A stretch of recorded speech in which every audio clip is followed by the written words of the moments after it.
Now this is huge. It may seem deceptively simple what I'm about to say, but I just got this. And someone recently asked me how I get these inspirations, these downloads, if you will. We all get them.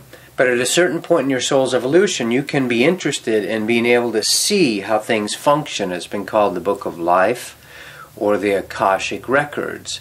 And apparently I must have this interest. Too much of a spiritual, cosmological nerd egghead wanting to know how things function. But, so this, I've been asking about denial. Now you can look at the general two paths in the universe for souls. Sort of a left, I don't even want to say that. The left and the right hand have their purposes. But there's a denial of energy path, and there's an accepting and allowing the love path. There's that hate, if you will, or anger at source God, wanting to destroy, the denial, no, no, no, and the yes, yes, yes, embracing, allowing, freedom, liberty, allowing others. It's been called service to self, denial path, control, subjugation, autocratic, fear-mongering path. Service to self or service to others. But we have to be careful with these terms. With a service to others, we sometimes forget that we're important. So those aren't perfect terms either. I'm calling them denial and denial or openness. Let's call them that. The denial path and openness. How does this work? So large-scale things, like we watch the movie Star Wars. What is the Empire? The horrible, the Emperor and Darth Vader and that energy that you feel when they're around that just sucks your soul energy, drains you. This is very real. There's beings that are soul-draining, soul-sucking energies. By their fruits you shall know them, Joshua ben David, Jesus Christ, tried to help us realize. If there's a scorched earth policy, if they leave destruction behind them long-term now, they're a draining of energy. Now, there's whole universes. Quantum physics today is working with multiple universes. We have actually multiple universes. There's whole universes that have been drained of energy. The denial path, denialism, Lucifer, Satan, whatever the words we call them here, the dark side, the evil E.T., the dragon, the reptilians. By the way, there's good and bad reptilians. Remember that, by the way. I've met reptilians that are very, very good. You are a reptilian because the first thing that develops in you is your reptilian brainstem, the basic parasympathetic system that controls your breathing and your unconscious, the parasympathetic system, I think it's called. So remember, there's good and bad everywhere as well. But so this force of denying, it takes forms like this. You can't do that. You're stupid. You're fat. You're ugly. What do you think you are? And it's that shaming energy. What are you, a wimp, a pussy? The way you train recruits in the army. You beat the crap out of them. You destroy their self-confidence and then remold them in the way that you want to use them. Now, I'm not saying army is all bad. It has its total place, by the way. It really helped my sister and friends I know. It gives structure to people sometimes, so don't misunderstand me. But there's two different methods here of operating. One is through denialism, where you're stealing energy from others. You shame them. You make snide comments, you throw barbs at them. Just like in shamanism, they'll actually call it that.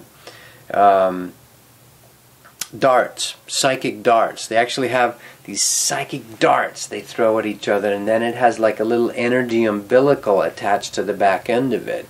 If you can get that dart into people, you can start draining their energy. This is a very real phenomenon. All those people that are doing ayahuasca at a certain level, apprenticeship or shamans, will be able to see how this works. And this is the temptation. And now I'm going to get to the point where the soul gets tempted to quote, Luke, I'm your father. Join me and we'll rule the universe together. This is why it's such an archetypal strong story. because it reaches something real, you know. Jesus in the desert being tempted by Satan, right?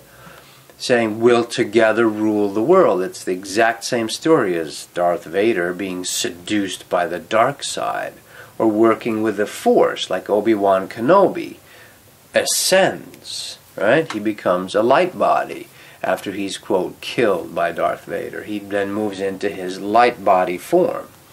And I'm using the collective because that we actually has more power to it. Now I'm running the risk of what happened to John Lennon when he said the Beatles are more popular than Jesus Christ, and he meant it sort of like, this is crazy, we're more popular than Jesus Christ, and everybody freaked out, right? Well, I'm suggesting Darth Vader and Obi-Wan Kenobi have more current power almost in the archetype than Jesus, you know, because it's sort of modern, right? So these two paths, as the soul progresses in power, one of the attributes, Patanjali, the 11th century Vedic Indian yogic saint, yoga master who described all these powers very accurately, walking on water, mind reading, remote viewing, able to materialize things, having power over the material, of course. We are causal. The causal world is one way to say it. That's the world of intention, of power, of so let it be, let there be light, let there be this, let there be that, let there not be that. We can create and dissolve energies because we are pieces of Source, of God. We are made in the image of the Source, of all there is. So we have this power. By the way, the alchemy process that I work with people addresses this gets you to the point of working at the causal level of alchemizing energy. It's very simple, but we've been carefully trained not to remember that we have this power. So at this level of having these powers, this happens, whether it's through yoga. Yoga is the most scientific way of heading back towards that. Yoga, physical yoga, hatha yoga is just the beginning.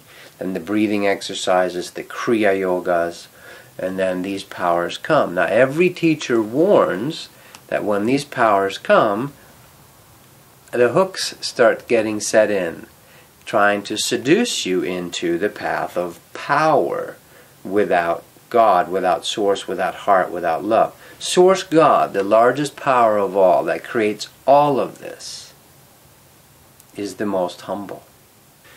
And in another video, what I want to talk about is how to spot these hooks we have in our energy bodies and how to start to extricate, unhook ourselves from all these little succubus, these little, you know, tentacles from the energy stealing side. So the big choice is, do I want to work the world of denial? Do I want to steal energy from others? Or do I want to get my own energy by going directly to God's Source, feeding myself, and then sharing and enjoying? And learning to share that wisely so we don't inappropriately feed this dark side is a huge lesson to learn on Earth. And this has been the main problem on Earth, that we haven't figured out how to let go of this dark side. And so it keeps torturing us, basically. There's a war all the time. There's horrible diseases all the time, which aren't meant to be part of the open side, the light side, the sharing side, so forth. There are ways of not having to put up with the denial side on our planet. All right, and if you want some more tidbits on this, Listening to the Sun on Amazon or Awakening Souls on Amazon. 50 little tidbits, 2 to 3, 4-page chapters about individual holographic written awakening pops that will inoculate you from being caught in spiritual misunderstandings. These are real awakening, my personal awakening stories about all kinds of stuff. A bunch of chapters on sex, waking up from the craziness of sex and how that goes. God is omnisexual. God loves sex, for instance. A couple of chapter titles. Meeting the Angel of Death. Talking to my spirit guides, Archangel Michael, different guides, and how to practically apply it in the world. All right. Thanks so much. Hope that makes some sense.